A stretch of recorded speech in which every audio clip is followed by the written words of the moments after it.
Social media Patel Prahladbhai જી, અને આપણે યુદ્ધ લડીએ છીએ દર્શકો માટે લડીએ છીએ. એ દર્શકોની આપણે કઈ આવડું મોટું શેર બજાર ચલાવતા નથી, પણ એને તટસ્થ રીતે જોઈએ છે ખરા. અને અત્યાર સુધી આપણે જે કંઈ કહ્યું છે તે માર્ગદર્શક સિદ્ધાંતો પ્રમાણે સાચું પડ્યું છે.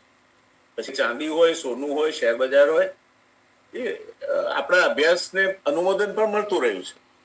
તો હવે આ શેર બજારને તારવા સરકાર કઈ કરશે ખરી બજેટ?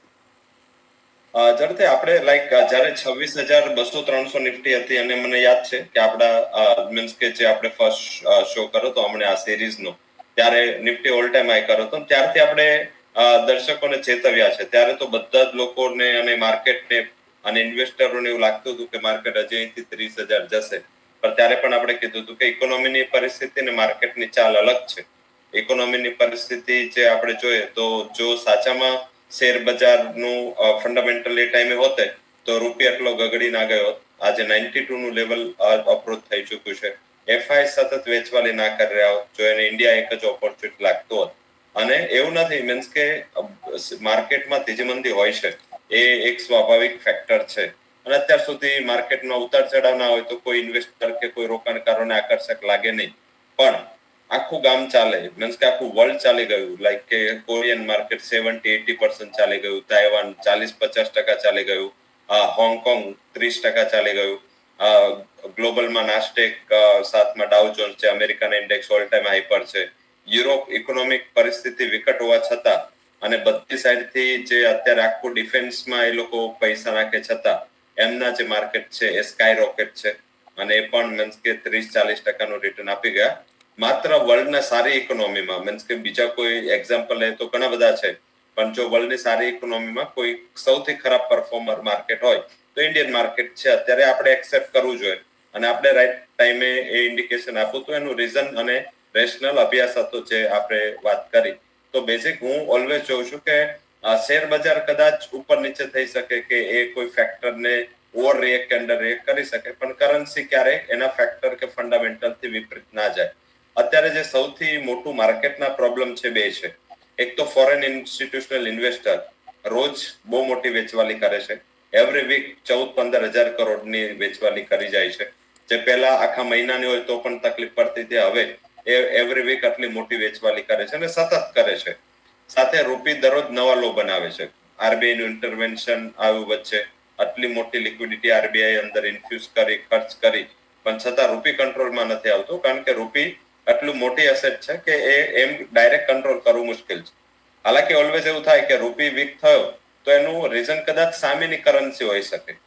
પણ આજે આપણે રૂબલ સામે, આજે આપણે યુઆન સામે, આપણે યેન સામે, પાઉન્ડ સામે, યુરો સામે, યુએસ ડોલર સામે અને ગલ્ફની જેટલી કરન્સી છે, દિરામ સહિતની તમામ કરન્સી સામે આપણે ઓલ ટાઈમ લો પર છીએ. તો બેઝિકલી આ ક્લિયર ઇન્ડિકેશન છે કે ખાલી તકલીફ જો એક કન્ટ્રીની સામે હોય તો ડોલર સ્ટ્રોંગ થાય. ધારો કે જે રીતે ટ્રમ્પ ડિસિઝન લઈ રહ્યા છે, તો ખાલી ડોલર સ્ટ્રોંગ થાય ને એની સામે આપણે વીક થાય બરાબર છે. આપણે અત્યારે વીક થાય છે આખા વર્લ્ડની બધી જ કરન્સી સામે. હાલાકી એની સામે આપણી પાસે ફેક્ટર ઘણા છે. લાઈક આપણે યુ સાથે ફ્રી ટ્રેડ એગ્રીમેન્ટ 27 તારીખે સાઇન થવાની છે, યુકે સાથે ફ્રી ટ્રેડ એગ્રીમેન્ટ થઈ ચૂકી છે, સાથે ન્યુઝીલેન્ડ સાથે, ઓસ્ટ્રેલિયા સાથે અને ઘણી બધી કન્ટ્રીઝ ઇન્ક્લુડિંગ ગલ્ફ સાથે આપણે ફ્રી ટ્રેડ એગ્રીમેન્ટ સાઇન થઈ ચૂકી છે.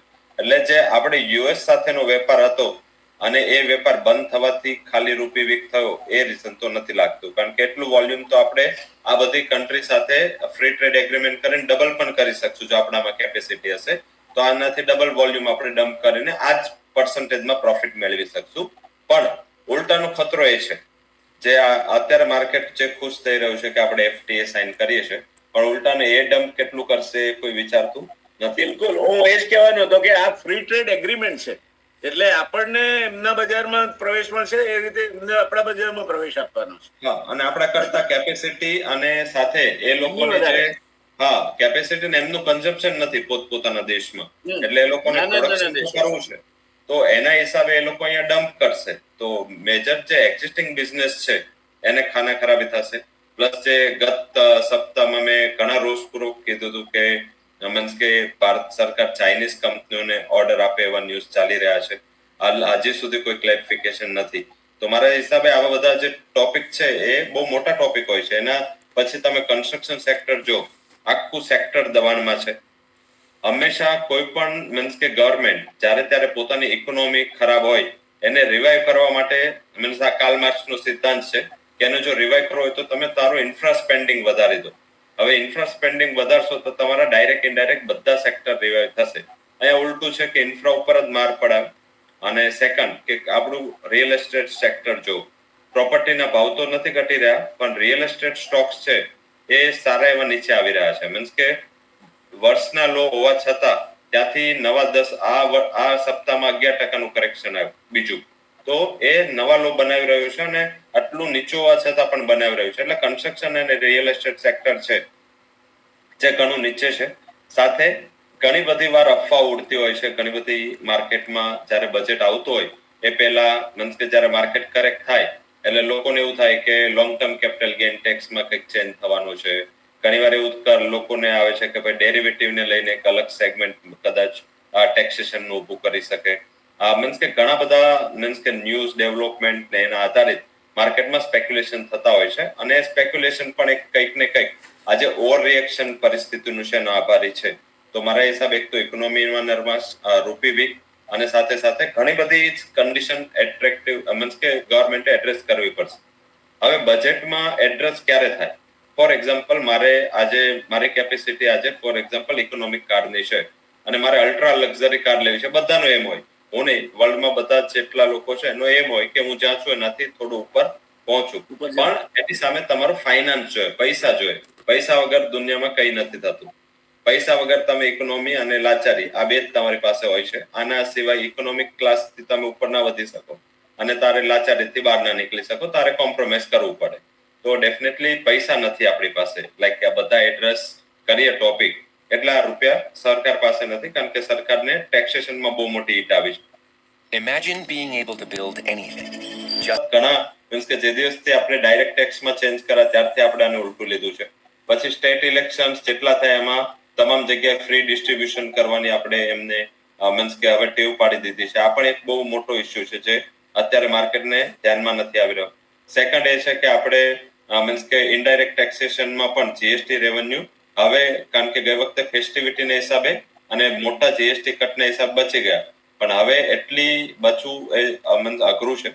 તો મારા હિસાબે એ બધા ફેક્ટર્સ અત્યારે જે છે એ ફેક્ટર્સને તમારે એડ્રેસ કરવા માટે તારે એક એવું ફેક્ટર લાવવું પડે, એક એવું સ્માર્ટ અને ફોરવર્ડ લુકિંગ ફેક્ટર લાવવું પડે કે જેનાથી આ બંને એડ્રેસ થાય. હવે રૂપીનું જે મીન્સ કે કેલ્ક્યુલેશન છે એ ગવર્મેન્ટની પોલિસીના દાયરામાં નથી આવતું. એટલે એ રિઝર્વ બેંક ઓફ ઇન્ડિયામાં આવે છે. એટલે બજેટમાં આનું કોઈ ડિસિઝન ગવર્મેન્ટ ના લઈ શકે. ગવર્મેન્ટ શું ડિસિઝન લઈ શકે? ગવર્મેન્ટ ડિસિઝન લઈ શકે કે ફિસ્કલ ડેફિસિટ જે છે માર્કેટ જે અત્યારે ડરી રહ્યું છે કે કદાચ ઓવર પીરિયડ ઓફ ટાઈમ આપણે 5% ઉપર જશું તો એમાં કંઈક ગવર્મેન્ટ રોડમેપ ચેન્જ તો થવું જ પડશે. કારણ કે જો ગવર્મેન્ટ કહેશે તો પણ માર્કેટ નહીં માને કે આપણે 3.8% ફિસ્કલ ડેફિસિટથી જઈશું. ડેટા વેરી કરવાથી નહીં માને માર્કેટ. હા, માર્કેટ છે એ એક કોન્ફિડન્સ ત્યારે આવશે જ્યારે એને ડેટાનો સપોર્ટ મળશે. એ હાલમાં માર્કેટ કારણ કે થોડું સ્માર્ટ હોય છે તો બેઝિકલી એ છે. પ્લસ તમારે માર્કેટને કઈ જો તમે હર્ટ કરવાની ટ્રાય થશે કે લાઈક ટેક્સેશનમાં કે બદલાવ આતે થાય એનું માર્કેટને અત્યારે ફિયર છે. જો બજેટમાં એક જ વસ્તુ એવી પોઝિટિવ માર્કેટને સપોર્ટ આપવા માટે થઈ શકે કે નેગેટિવ ના આવે. માર્કેટ અત્યારે બસ આનાથી વધારે ઉમ્મીદ માર્કેટને નથી કારણ કે માર્કેટને ગવર્મેન્ટનું બેંક બેલેન્સ પણ ખબર છે, ગવર્મેન્ટની હિસ્ટ્રી પણ ખબર છે, રિસ્ક એપેટાઇટ ખબર છે.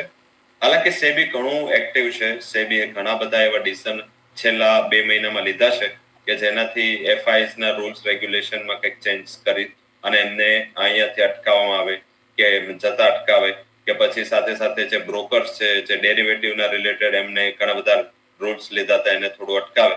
પણ કંઈક ને કંઈક રોજને રોજ એક નવો ઇસ્યુ આવી જાય છે કે માર્કેટમાં મીન્સ કે કંઈક ને કંઈક આ ખરાબી રહેશે. તો આઈ થિંક ગવર્મેન્ટે ટ્રાય કરવી જોઈએ કે કમ્યુનિકેટિવ રહેવું જોઈએ. કારણ કે જો કમ્યુનિકેટિવ રહો, પોલિસી તારી સારી હશે તો કમ્યુનિકેશન બરોબર નહીં હોય. ઘણી કંપનીઓ એક્ઝામ્પલ લઈએ રિઝલ્ટ એક્સ્ટ્રા ઓર્ડિનરી આપે છે પણ મેનેજમેન્ટ 5 વર્ષથી મીડિયામાં કે માર્કેટ સામે દેખાય જ ના હોય. એટલે માર્કેટ જજમેન્ટ ના લઈ શકે કે હવે પ્રમોટરનો ગ્રોથ શું છે. એમાં કન્ટ્રીના પ્રમોટર છે, કન્ટ્રીના મેનેજમેન્ટ કરે છે. હવે કન્ટ્રીનું મેનેજમેન્ટ કરતું હોય ત્યારે કન્ટ્રીના લોકોને ખબર હોવી જોઈએ કે ભાઈ અમારું ફાઇનાન્સ મિનિસ્ટ્રી છે શું ડિસાઇડ કરી રહ્યું છે, એમનું શું આઉટલુક છે, કઈ રીતે આ પ્રોબ્લેમ સોલ્વ થશે, એમને ખ્યાલ છે કે નહીં પ્રોબ્લેમ છે કે નહીં. તો ડેફિનેટલી માર્કેટ આ મુદ્દાઓ બજેટમાં સાંભળવા માંગશે. જો બજેટમાં ઉલ્લેખ થશે અને કંઈક ગવર્મેન્ટ એડ્રેસ કરવાની ટ્રાય કરશે તો માર્કેટ એને થોડું પોઝિટિવ લેશે.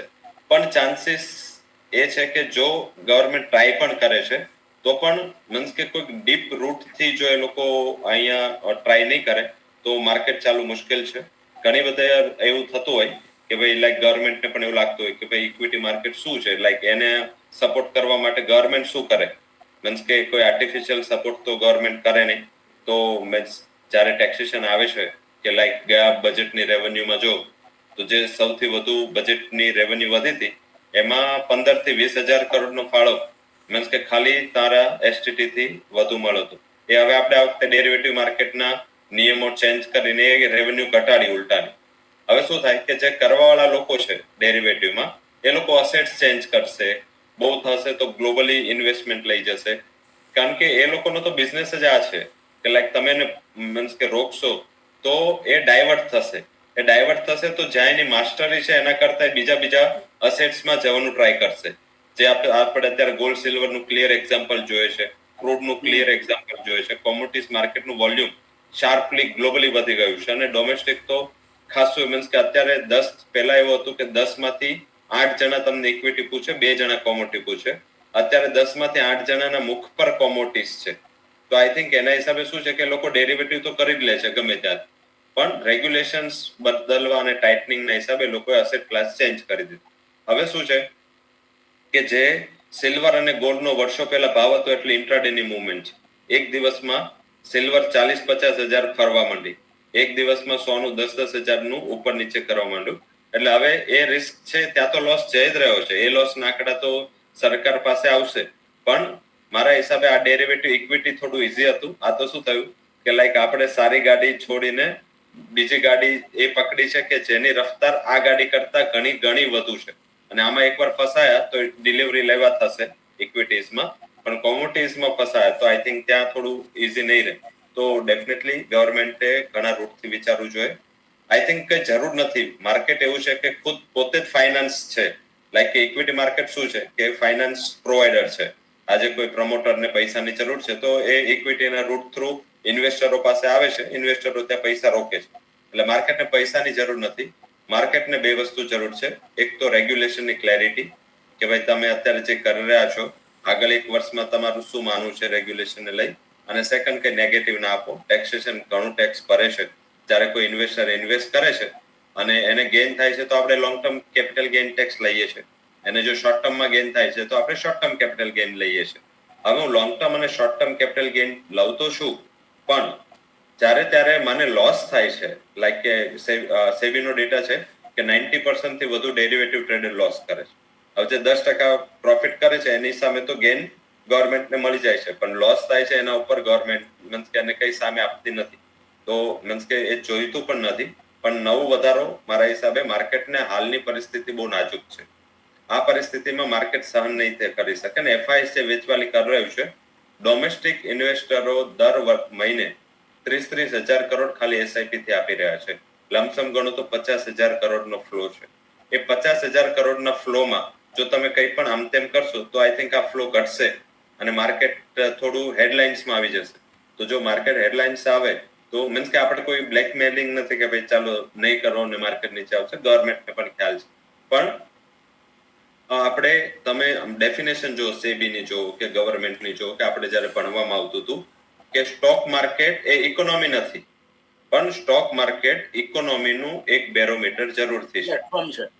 હા, એટલે જો બેરોમીટર છે કે જે લોકો તમારું મીન્સ કે ઘર છે એનો બહારથી એનું આઉટલુક જોઈ કે બહારથી એનો કલર જોઈ, બહારથી એની ફર્નિશિંગ જોઈ અને જે ડિસાઈડ કરે છે એ બહારથી જોઈને જ ડિસાઈડ કરે છે.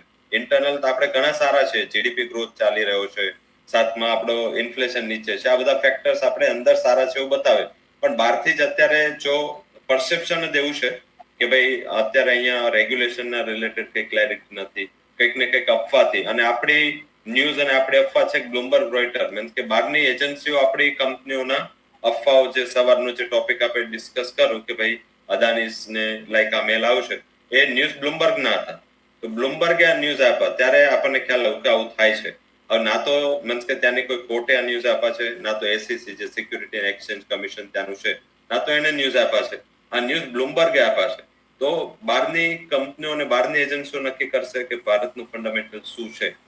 તો મારા હિસાબે આ ડેફિનેટલી રોજ કોઈ ને કોઈ એજન્સી શું છે લાઈક હિડનબર્ગ આવતું તો આપણે ખ્યાલ હતો કે હિડનબર્ગની એક ટ્વીટ આવતી હતી, આખું માર્કેટ મીન્સ કે અદાની ગ્રુપમાં ઉપર બહુ થઈ જતું. પણ ધીમે માર્કેટને શું થયું કે ખ્યાલ પડી ગયું કે થોડું આમાં તથ્ય તો આવી ગયું, બધાને ખ્યાલ આવી ગયો કે ઓવર વેલ્યુએશન છે, આ ભાવ ના હોવું જોઈએ. પણ પછી જે સતત એમને એની પાછળ મારો ચલાવ્યો હતો, વેસ્ટેડ ઇન્ટરેસ્ટનું માર્કેટને ગંધાવીને કંપની પણ બંધ થઈ ગઈ. હવે આવી રીતે જો બહારની કંપનીઓ ન્યૂઝ લઈને કોઈ પણ ન્યૂઝ નાખી દેશે કે ભાઈ ફોર એક્ઝામ્પલ XYZ કંપનીમાં પ્રોબ્લેમ છે કે અમે આમ કરી રહ્યા છે, અને પછી કંપની ક્લેરિફાય કરતી રહેશે, પછી આ છે. પણ જે લોકોએ પૈસા મૂકાશે લાઈક આજે પણ ધારો કે કંપની ક્લેરિફાય કરશે કે અને ગવર્મેન્ટ ત્યાંની ક્લેરિફાય કરશે કે એસસીસી ક્લેરિફાય કરશે, પણ આજે જેને લોસ કરો એનું શું? એના તો પૈસા ગયા. તો આના રિલેટેડ પણ મારા હિસાબે એક સ્ટ્રિક્ટ રેગ્યુલેશન લાવવું જોઈએ કે જે પણ ન્યૂઝ છે જે ખાલી વિધાઉટ સોર્સ કે ખાલી કોઈ વેસ્ટેડ ઇન્ટરેસ્ટથી આવે છે, તો યુએસમાં છે, તમે યુએસ આપણી કંપની એક પણ મીડિયા કંપની યુએસ નો ન્યૂઝ આપી દે કે ભાઈ અમારો સોર્સ એવું કહે છે કે એપલની ઉપર આ કેસ લાગ્યો, ક્યાંય પણ એ પોસિબિલિટીઝ નથી. બટ એ લોકો એનું કરી શકે છે. તો આના અંતર્ગત પણ કંટ્રોલ લાવે તો મારા હિસાબે લોંગ ટર્મની સ્ટેબિલિટી, આ બધા પોલિસી મેજર્સ છે, આ બધામાં કઈ રૂપિયા નથી લાગવાના, આ બધામાં ખાલી મીન્સ કે વિલિંગનેસ જોઈએ કે કદાચ આગળ નેગેટિવ પ્રભાવ પડે તો એને સમજાવવાની વિલિંગનેસ જોઈએ.